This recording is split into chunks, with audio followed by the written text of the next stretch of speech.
術啲嘢咧，一定要有武功根底先得。好，我都唔夠膽。嗰個動作咧就應該揦住咁手，但係佢要睇清楚咧，就個身咧我俾中前，即係拉翻後，誒呢隻手啱啱就到啦。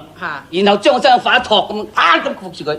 但係對方咧，你睇對方嗰隻腳啊，嗱佢要食住我呢個啊，將我呢個一彈咧，你一個 kick 一定要跌㗎。冇錯，好清楚啊！師傅究竟師傅經過一解釋咧，當堂就明白㗎啦。第二招啦，係第二招啊，你解釋啦，係嗱，一抓一攬，打對手走。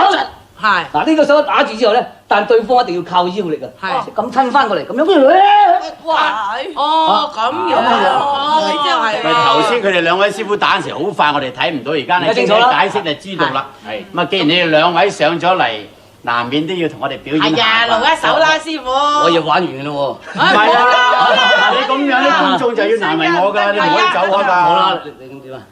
南拳北拳啦，一齊啦！好，咁我哋避開少少。好啦，嗱咁啊，即係阿李生咧就有啲即係學拳啊，即係過目不忘嘅。係咁啊，我亦都有翻咁上下，咁我追翻佢，因為佢咧先表演北拳，咁我要學佢，睇學唔到佢。好，你變南拳，我再學你。好，既然到你嚟啦，係，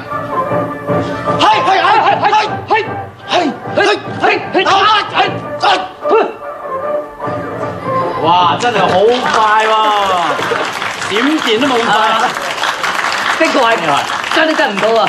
咁啊，輪到我啦，係你跟佢㗎咯喎，咁要啊？係。